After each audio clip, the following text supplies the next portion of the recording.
Hello મારા કલેજાઓ, કેમ છો? બધા મજામાં જશો? તો આજના મારા મિની બ્લોગમાં તમારું સ્વાગત છે. તો આજે હતી ઈદ અને આપણે નીકળી ગયા છીએ ઈદગાહ તરફ.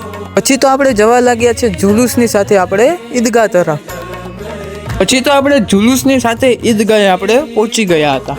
પછી તો આપણે વજૂ કરીને આપણે ગયા ઈદગાહમાં નમાઝ પડવા. પછી તો ફાઇનલી ગાઈસ આપણે ઈદની નમાઝ પતી ગઈ છે ને આપણે મિત્રો સાથે મળીને આપણે જવા લાગ્યા ઘર તરફ. તો હું ને મારા મિત્રો જતા હતા ને અમને મળી ગઈ ગુજરાત પોલીસ, તો તેની સાથે અમે ઈદ મુબારક કહીને અમે નીકળી ગયા ઘરે. પછી તો હું ને મારા મિત્રો જતા હતા ને ટાયર વગરની બે ગાડી જોઈ બહાટી બોલાવતી જતી હતી. હો બાકાજી, આપણે ઈદગાહેથી ઘરે આવી ગયા હતા ને ઘરે મળીને આપણે જાય છે હવે આપણા મિત્ર પાસે. પછી તો આપણે આવી ગયા હતા મિત્ર પાસે ને આપણે અયાનભાઈની થોડીક હસી મજાક કરીને આપણે જીશાનભાઈએ આપી દીધી સલામી.